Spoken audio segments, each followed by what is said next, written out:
I did a study of a small town, and it was a moot point whether it was a community.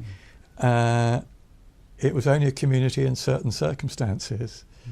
And again, this whole notion of the very contingent nature of community came through very strongly to me.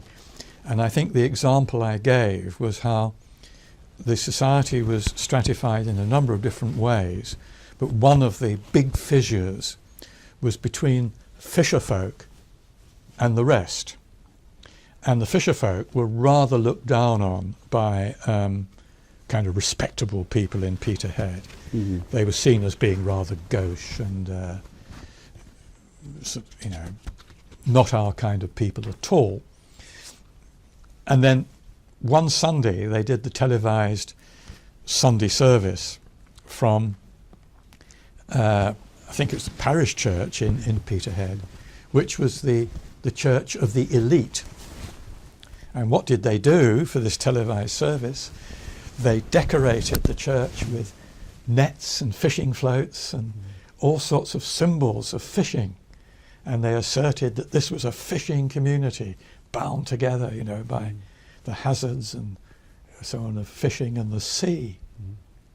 And these were people who wouldn't be seen dead with the but when they presented themselves to the outside world, they kind of usurped the symbols of the most despised part of the population. I mean, that was sort of kind of beautiful. And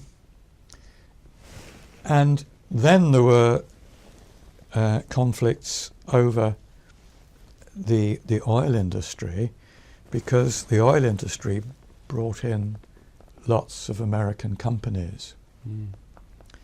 And I mean, on the whole, British people don't really trust the Yanks, as it were. Peterhead people aren't sure about people from Fraserburgh.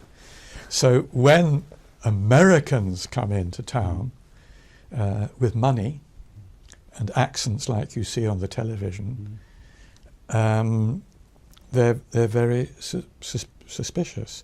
And a lot of the business population in Peterhead saw these Americans kind of fly-by-night, not quite as gangsters, but kind of wide boys and so on. You know, no good will come of it. It'll be and then they said, you know, look at all these relationships developing. Some of these Americans have, some women in the town have run off with Americans. The trouble was the women would have run off years before, but they didn't have the opportunity. And more importantly, the oil industry started offering wages that the local industries couldn't offer, and they felt there was this terrible competition for wages.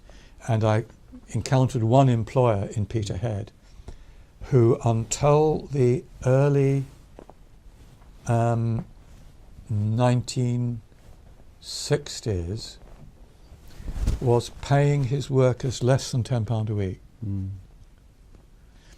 So, you know, the oil people came in, and that was seen as a terrible threat.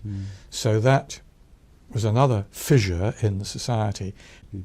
Everybody I interviewed was keen that I should dish the dirt on other people in the town.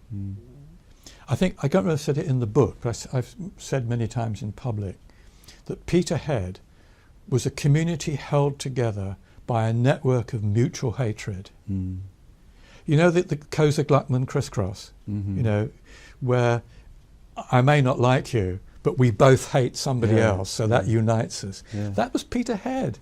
Everybody hated everybody else, but because they did, it kind of united them. And everybody wanted to take me on one side and make sure I knew what so-and-so had really done.